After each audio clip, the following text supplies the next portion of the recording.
feels like confusion, like emptiness, like walking through fog without a compass. You wake up and something is different, but you can't explain what. Your life might look the same from the outside. You still go to work. You still answer messages. You still show up where you're expected to show up. But inside, the air feels thinner. The goals that once energized you feel distant. The identity you wore so confidently feels heavy. The future you planned doesn't excite you the way it used to. And the scariest part? You can't go back. But you don't yet know where you're going. So you think, I must be lost. But what if you're not lost at all? What if you're in the most important phase of transformation? The space between who you were and who you're becoming. When life stops making sense, there's a moment in awakening that no one prepares you for. It's not dramatic. It's not cinematic. It doesn't come with lightning or revelation. It comes quietly. You start questioning things you once accepted without hesitation. Why am I doing this job?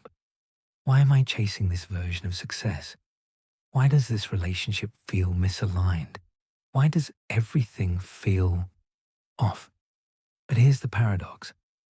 Nothing is technically wrong, and yet everything feels subtly out of place.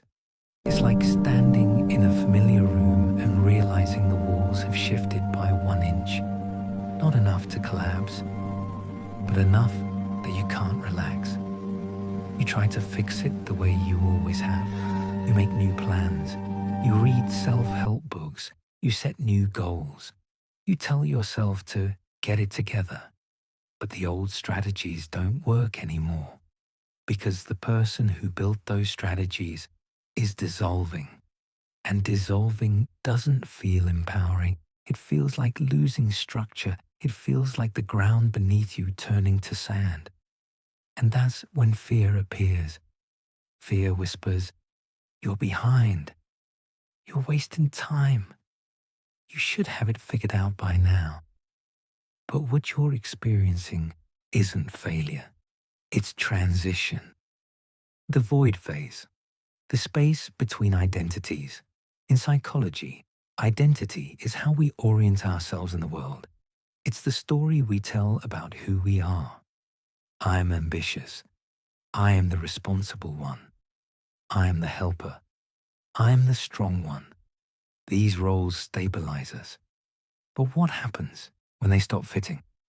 Carl Jung spoke about individuation, the process of becoming your true self, beyond the mask you learn to wear. And here's the truth. Before the authentic self emerges, the false self must loosen. That loosening feels like disorientation. Neuroscience shows that the brain prefers familiarity over possibility.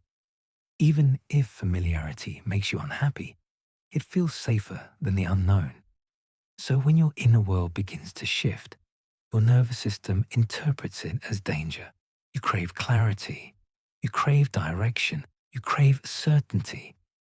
But clarity is not born from panic. It is born from emptiness. And that emptiness is what I call the void phase. The void is not punishment. It is incubation. Like a seed underground, you don't see growth, but transformation is happening in the dark. The caterpillar does not become the butterfly by improving itself. It dissolves. Inside the cocoon, it literally breaks down into cellular liquid before reorganizing into something new. Imagine if the caterpillar had consciousness. It would think it was dying, but it's not dying. It's becoming. And so are you. Why the void feels so uncomfortable? Because you can't measure it. We are taught to measure progress. More money, more achievements, more clarity, more direction. But the void gives you none of that.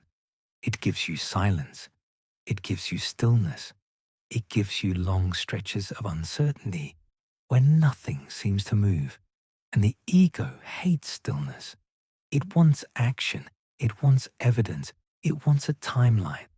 But awakening doesn't operate on deadlines. It operates on readiness. There's a psychological threshold that must be crossed. The discomfort of staying the same must become greater than the fear of changing. When that happens, the old identity cracks. And cracking feels chaotic. You might withdraw socially.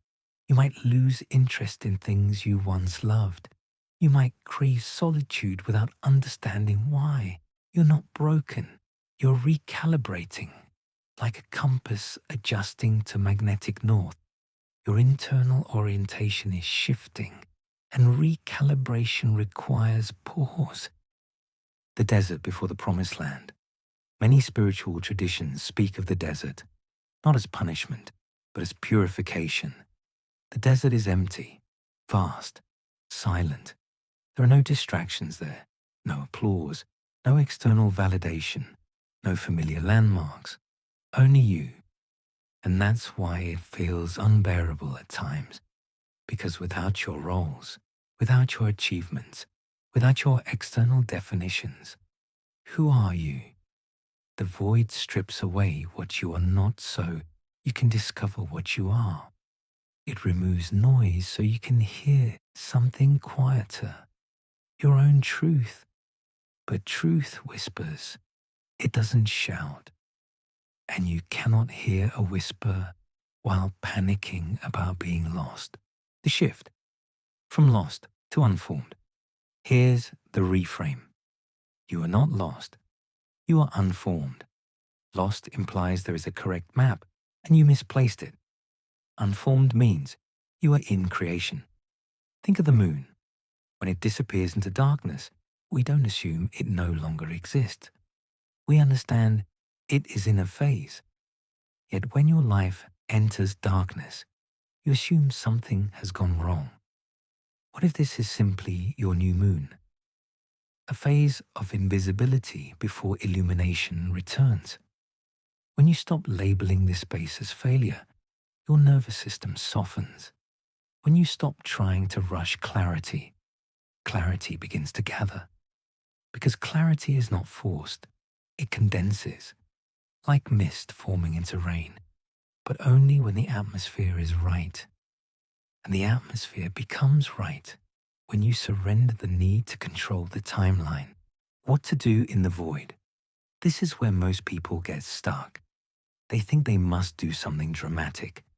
Quit everything, move cities, end relationships, reinvent themselves overnight. But transformation is not impulsive. It is organic. Instead of forcing answers, practice staying present in the questions. Instead of demanding direction, cultivate awareness. Ask yourself gently, what feels heavy now? What feels honest? What feels misaligned? What feels quietly alive? You don't need a 10-year plan. You need attunement. Stillness is not stagnation. It is listening. And in the listening, small signals begin to appear. A new interest, a new boundary, a new perspective, a subtle shift in desire. These are not random. They are breadcrumbs. Follow them softly. How life shifts. When you stop fighting the void. The moment you stop resisting this phase, something subtle changes. Your anxiety decreases. Your breathing deepens. Your urgency softens. You stop comparing your timeline to others. You stop chasing clarity as if it's running from you. And ironically, that's when things start to move. Not explosively, but intentionally. You begin making decisions that feel lighter. You release relationships that feel forced. You say no without guilt. You say yes without overthinking. And life responds. Synchronicities increase. Conversations align. Opportunities appear that resonate with who you are becoming, not who you are trying to be. This is not magic. It is coherence. When your inner identity shifts, your outer reality reorganizes around it. but it cannot reorganize while you are clinging to a version of yourself that is already dissolving. The courage to stay in between. The in-between phase is sacred, but it requires courage. Courage to not have answers. Courage to disappoint expectations. Courage to be undefined. Society celebrates certainty, but growth requires ambiguity. And the bravest thing you can do is stay present in uncertainty without collapsing into fear. This is where trust is born, not blind optimism, not denial, but grounded trust. Trust that your confusion has intelligence. Trust that your discomfort has direction. Trust that your life is not falling apart. It is rearranging. The storm is not the sky, and your confusion is not your identity. You are the awareness observing it, and awareness is always closer to truth than panic ever will be. Final words. You are closer than you think. If you feel lost right now, pause, breathe. You are not broken. You are not behind. You are not failing.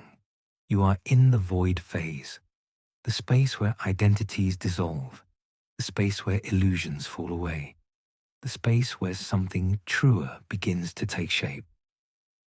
And this space, as uncomfortable as it feels, is evidence of growth, because people who are truly stuck do not question their path. You are questioning, which means you are awakening. So don't rush this. Don't label it as wrong. Sit with it. Walk through the mist slowly. Let your eyes adjust to the dark.